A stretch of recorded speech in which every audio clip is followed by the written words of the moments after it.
Bonjour et bienvenue sur Docteur Santé Conseil. Avant de commencer cette vidéo qui pourrait transformer votre approche du diabète, je vous invite à vous abonner à la chaîne si ce n'est pas encore fait. Cliquez sur le bouton rouge ci-dessous et activez la cloche de notification pour ne manquer aucune de nos vidéos. Aujourd'hui, je vais vous parler d'un légume extraordinaire. Un légume que vos grands-parents connaissaient peut-être. Un légume qui a nourri des générations avant de tomber dans l'oubli. Un légume que la science redécouvre aujourd'hui pour ses propriétés exceptionnelles sur la glycémie. Ce légume, c'est le topinambour. Peut-être n'en avez-vous jamais entendu parler. Peut-être l'avez-vous vu sur un étal de marché sans savoir ce que c'était. Peut-être en avez-vous goûté une fois sans réaliser ses bienfaits. Peu importe. Après cette vidéo, vous ne verrez plus jamais ce légume de la même façon. Car le topinambour possède des propriétés anti-diabète remarquables. Des propriétés validées par des études scientifiques, des propriétés qui ont surpris les chercheurs et les médecins eux-mêmes. Dans cette vidéo, je vais vous raconter l'histoire fascinante de ce légume oublié. Je vais vous expliquer sa composition nutritionnelle unique. Je vais vous présenter les études scientifiques qui prouvent son efficacité.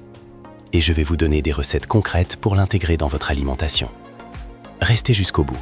Vous allez découvrir un allié précieux dans votre lutte contre le diabète. C'est parti! Commençons par un peu d'histoire, car l'histoire du topinambour est fascinante et explique pourquoi ce légume a été oublié.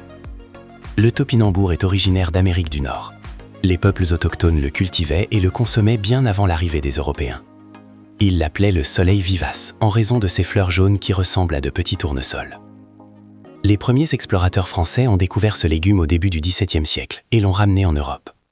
Il s'est rapidement répandu car il pousse facilement, même dans des sols pauvres, et résiste au froid. Pendant plusieurs siècles, le topinambour a été un aliment de base pour les populations européennes, surtout les plus modestes. Il était bon marché, nourrissant et disponible tout l'hiver. Mais voilà le problème. Pendant les guerres mondiales, quand la nourriture manquait, le topinambour est devenu l'un des seuls aliments disponibles. Les gens en ont mangé par nécessité, pas par choix. Il est devenu associé à la pauvreté, aux restrictions, aux mauvais souvenirs. Après la guerre, dès que d'autres aliments sont redevenus disponibles, les gens ont délaissé le topinambour. Ils voulaient oublier ces temps difficiles. La pomme de terre, plus neutre émotionnellement, a pris toute la place. Le topinambour est tombé dans l'oubli. On l'a surnommé le légume de guerre ou le légume des pauvres. Ces étiquettes négatives lui ont collé à la peau pendant des décennies. Mais voilà qu'au XXIe siècle, les scientifiques redécouvrent ce légume. Et ils découvrent qu'il possède des propriétés nutritionnelles exceptionnelles, particulièrement pour les diabétiques. Le topinambour fait son grand retour. Les chefs étoilés le remettent à leur carte. Les nutritionnistes le recommandent. Les chercheurs publient des études sur ses bienfaits. Ce légume de pauvre se révèle être un trésor nutritionnel. Voyons pourquoi. Qu'est-ce qui rend le topinambour si spécial pour les diabétiques? La réponse tient en un mot, l'inuline. L'inuline est un type de glucide très particulier. C'est un polymère de fructose, c'est-à-dire une chaîne de molécules de fructose liées entre elles. Et voici la clé. Notre système digestif ne possède pas les enzymes nécessaires pour décomposer l'inuline. Elle passe intacte à travers l'estomac et l'intestin grêle sans être digérée. Cela signifie que l'inuline n'élève pas la glycémie. Zéro impact glycémique. Contrairement à l'amidon de la pomme de terre qui est rapidement converti en glucose, l'inuline du topinambour ne se transforme pas en sucre dans votre sang. Le topinambour contient environ 15 à 20% d'inuline, ce qui en fait l'une des sources les plus riches qui existent dans la nature. Mais l'inuline fait bien plus que simplement ne pas augmenter la glycémie. L'inuline est un prébiotique. Cela signifie qu'elle nourrit les bonnes bactéries de votre intestin. Elle arrive dans le côlon où elle est fermentée par le microbiote. Cette fermentation produit des acides gras à chaîne courte, notamment le butyrate, le propionate et l'acétate. Ces molécules ont des effets bénéfiques sur tout l'organisme. Le butyrate nourrit les cellules de la paroi intestinale et réduit l'inflammation. Le propionate participe à la régulation du métabolisme du glucose et des lipides. L'acétate influence la satiété et la dépense énergétique. De plus en plus d'études montrent un lien entre la santé du microbiote intestinal et le diabète de type 2. Un microbiote déséquilibré favorise l'inflammation chronique et la résistance à l'insuline. En nourrissant les bonnes bactéries, l'inuline du topinambour contribue à rééquilibrer le microbiote. Mais ce n'est pas tout. Le topinambour est également riche en potassium, un minéral important pour la régulation de la pression artérielle. Il contient du fer, du phosphore, du magnésium et des vitamines B. Il est pauvre en calories, environ 70 calories pour 100 grammes, moins que la pomme de terre. Il contient des fibres solubles et quart-solubles qui favorisent la satiété et le transit intestinal. Et il a un goût agréable, légèrement sucré et noisetté, qui rappelle le fond d'artichaut. D'ailleurs, on l'appelle parfois artichaut de Jérusalem. Passons maintenant aux preuves scientifiques. Que disent les études sur le topinambour et le diabète? Plusieurs recherches ont été menées ces dernières années et les résultats sont encourageants. Une étude publiée dans le Journal of Medicinal Food a examiné l'effet de l'inuline extraite du topinambour sur des patients diabétiques de type 2. Les participants ont consommé de l'inuline quotidiennement pendant 8 semaines. Les résultats, une réduction significative de la glycémie à jeun et une amélioration de l'HbA1c. Les chercheurs ont également observé une amélioration du profil lipidique, avec une baisse du cholestérol LDL. Une autre étude, publiée dans Nutrition Research, a comparé l'effet du topinambour à celui de la pomme de terre chez des sujets sains et diabétiques.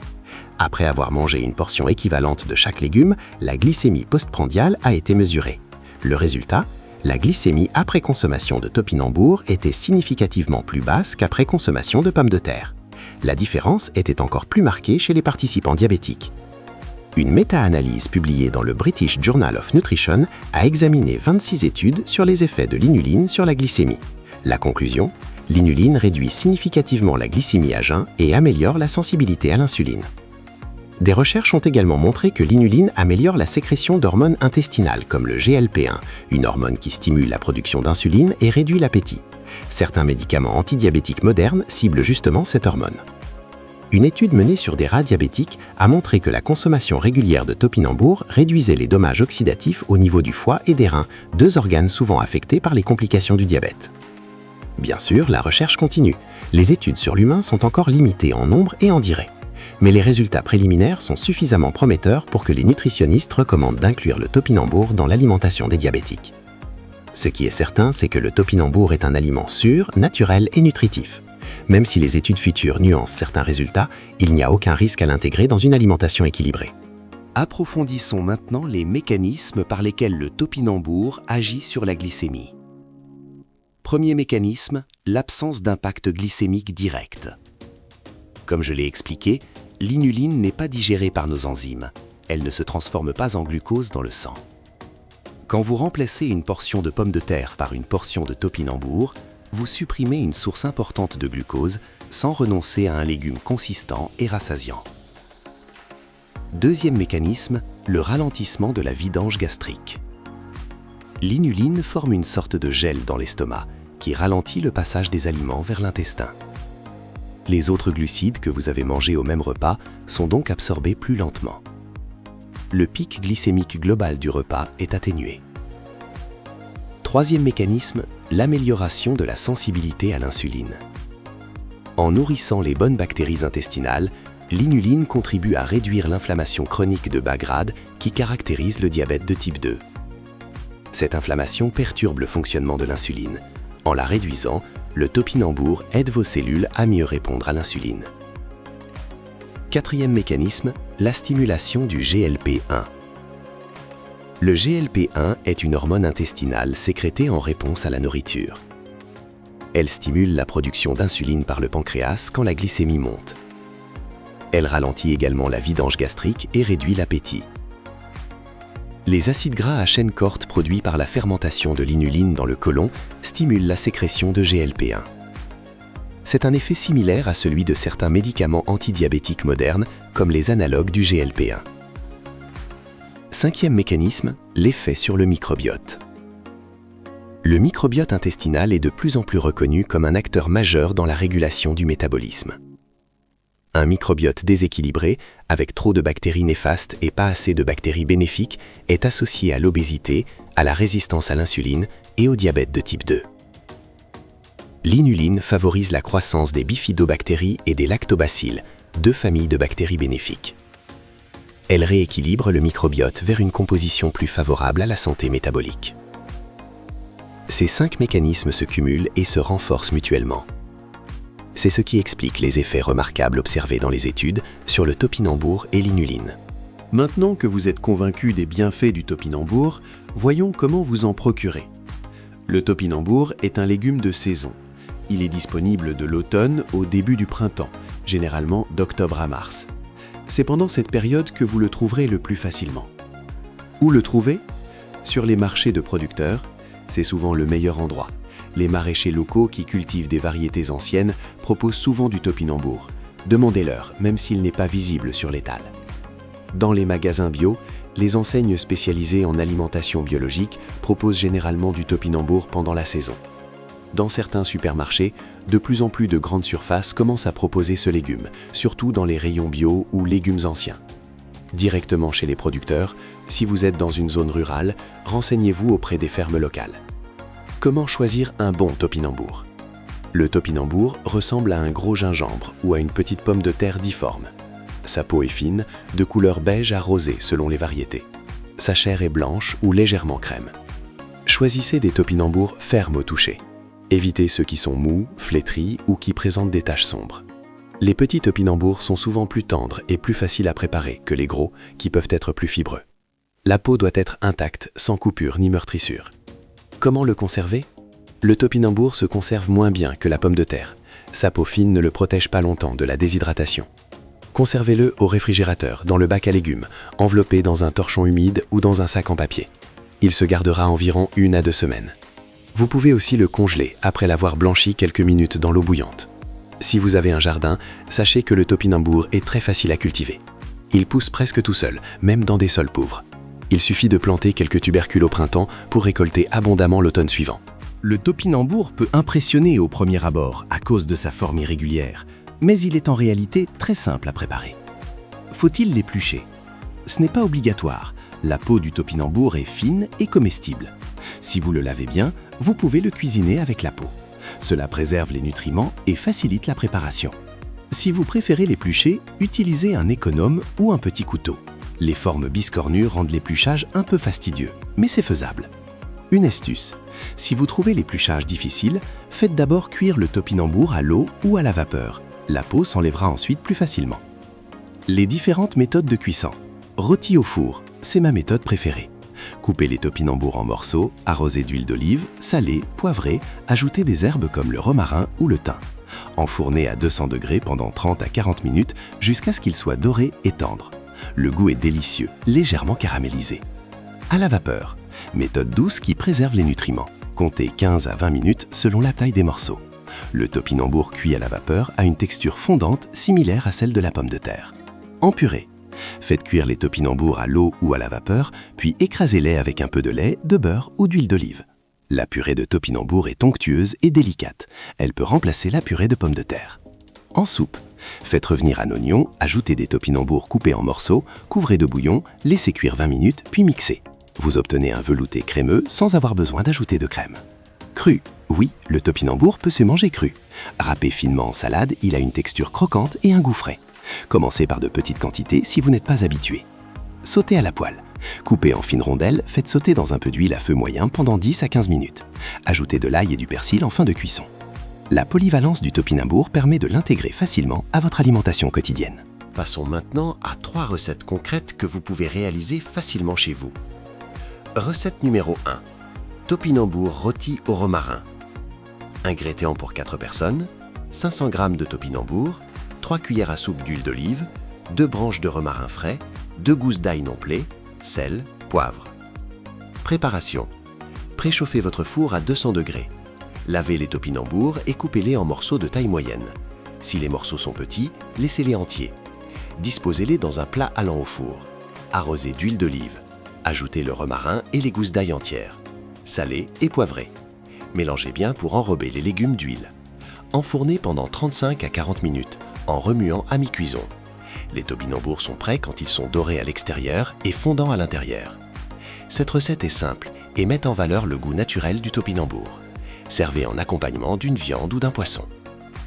Recette numéro 2. Velouté de topinambour. Ingrédients pour 4 personnes, 400 g de topinambour, un oignon moyen, une gousse d'ail, 500 ml de bouillon de légumes ou de poulet, 100 ml de lait ou de crème végétale, une cuillère à soupe d'huile d'olive, sel, poivre, muscade. Préparation. Épluchez et émincez l'oignon et l'ail. Faites-les revenir dans l'huile d'olive à feu moyen pendant 5 minutes. Pendant ce temps, lavez et coupez les topinambours en morceaux. Ajoutez-les à la casserole et mélangez. Versez le bouillon, portez à ébullition, puis réduisez le feu et laissez mijoter 20 minutes jusqu'à ce que les topinambours soient tendres. Mixez finement avec un mixeur plongeant. Ajoutez le lait ou la crème végétale. Assaisonnez avec le sel, le poivre et une pincée de muscade. Ce velouté onctueux et réconfortant, parfait pour les soirées d'hiver. Recette numéro 3. Salade de topinambour cru aux noix. Ingrédients pour 2 personnes, 200 g de topinambour, le jus d'un demi-citron, 2 cuillères à soupe d'huile de noix ou d'olive, une poignée de noix concassées, quelques feuilles de persil frais, sel, poivre. Préparation. Lavez soigneusement les topinambours. Râpez-les finement avec une râpe ou une mandoline. Arrosez immédiatement de jus de citron pour éviter qu'ils noircissent. Ajoutez l'huile, le sel et le poivre. Mélangez. Parsemez de noix concassées et de persil ciselé. Cette salade est croquante et rafraîchissante. Elle peut être servie en entrée ou en accompagnement. Le topinambour cru a un impact glycémique encore plus bas car l'inuline est intacte. Avant de conclure, parlons des précautions à prendre avec le topinambour.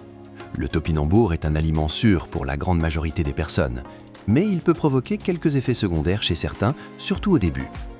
L'effet le plus courant est une augmentation des gaz intestinaux et des ballonnements. Pourquoi ? Parce que l'inuline n'est pas digérée dans l'intestin grêle. Elle arrive intacte dans le côlon où elle est fermentée par les bactéries. Cette fermentation produit des gaz. Cet effet est généralement plus marqué quand on commence à consommer du topinambour et que le microbiote n'est pas encore adapté. Avec le temps, les bonnes bactéries se multiplient et la fermentation devient plus efficace et moins productrice de gaz. Mon conseil, commencez progressivement. Ne mangez pas 500 g de topinambour dès la première fois. Commencez par de petites portions, 50 à 100 g, et augmentez graduellement sur plusieurs semaines. Votre système digestif s'adaptera progressivement. La cuisson réduit également les effets gazeux. Le topinambour rôti ou en purée est généralement mieux toléré que le topinambour cru. Ajouter du bicarbonate de soude à l'eau de cuisson peut aussi aider à réduire les gaz. Autre précaution. Si vous prenez des médicaments pour le diabète, notamment des sulfamides ou de l'insuline, surveillez attentivement votre glycémie lorsque vous introduisez le topinambour dans votre alimentation. L'amélioration du contrôle glycémique pourrait nécessiter un ajustement de vos doses pour éviter les hypoglycémies. Parlez-en à votre médecin. Si vous souffrez du syndrome de l'intestin irritable, procédez avec encore plus de prudence. L'inuline est un FODMAP, un type de glucide fermentescible qui peut aggraver les symptômes chez certaines personnes sensibles. Si vous avez une allergie connue aux plants de la famille des astéracées, comme le tournesol ou l'artichaut, vous pourriez également réagir au topinambour. Testez prudemment. Pour la grande majorité des gens, ces précautions sont mineures et ne devraient pas vous empêcher de profiter des bienfaits de ce légume exceptionnel. Récapitulons ce que nous avons appris sur le topinambour. Ce légume oublié est une source exceptionnelle d'inuline, une fibre prébiotique qui n'élève pas la glycémie et nourrit les bonnes bactéries intestinales. Les études scientifiques montrent que le topinambour et l'inuline améliorent le contrôle glycémique, la sensibilité à l'insuline et le profil lipidique chez les diabétiques. Les mécanismes d'action sont multiples: absence d'impact glycémique direct, ralentissement de la digestion, stimulation du GLP-1, rééquilibrage du microbiote, réduction de l'inflammation. Le topinambour est facile à trouver pendant la saison automnale et hivernale. Il peut être préparé de nombreuses façons: rôti, en purée, en soupe, en salade. Voici votre plan d'action. Étape 1. La prochaine fois que vous allez au marché ou au supermarché, cherchez du topinambour. Achetez-en 500 g pour commencer. Étape 2. Essayez la recette des topinambours rôtis. C'est la plus simple et la plus délicieuse pour découvrir ce légume. Étape 3. Observez comment vous vous sentez. Si vous n'avez pas de gêne digestive particulière, augmentez progressivement les quantités. Étape 4. Intégrez le topinambour régulièrement dans votre alimentation pendant la saison. Remplacez une partie de vos pommes de terre ou autres féculents par du topinambour. Étape 5. Mesurez votre glycémie. Comparez les glycémies postprandiales après un repas avec pommes de terre et après un repas avec topinambour. Vous verrez probablement une différence. Le topinambour n'est pas un médicament miracle. Il ne guérira pas votre diabète. Mais intégré régulièrement dans une alimentation équilibrée, il constitue un outil supplémentaire pour améliorer votre contrôle glycémique. La nature nous offre des ressources extraordinaires. Le topinambour en est un exemple parfait. Un légume humble, longtemps méprisé, qui se révèle être un allié précieux pour les diabétiques. Ne laissez plus ce trésor nutritionnel dans l'oubli. Redécouvrez-le, cuisinez-le, savourez-le. Votre glycémie vous remerciera. Merci d'avoir regardé cette vidéo jusqu'au bout. Si vous avez découvert le topinambour grâce à cette vidéo, si vous êtes curieux de l'essayer, montrez-le en likant et en partageant cette vidéo. Aidez d'autres diabétiques à découvrir ce légume exceptionnel. N'oubliez pas de vous abonner à la chaîne Docteur Santé Conseil et d'activer la cloche de notification. Je publie régulièrement des vidéos sur le diabète, la nutrition et les aliments qui peuvent vous aider à mieux vivre avec cette maladie. Dites-moi en commentaire si vous connaissiez le topinambour sur cette vidéo. Et si vous l'avez déjà goûté, partagez votre expérience et vos recettes préférées. Vos témoignages peuvent inspirer d'autres membres de notre communauté. Je lis tous vos commentaires avec attention. Dans les prochaines vidéos, je continuerai à vous présenter des aliments méconnus ou sous-estimés qui peuvent faire une vraie différence dans la gestion du diabète. Abonnez-vous pour ne rien manquer. En attendant, prenez soin de vous. Explorez de nouveaux aliments. Surprenez votre palais et votre glycémie. À très bientôt sur Docteur Santé Conseil.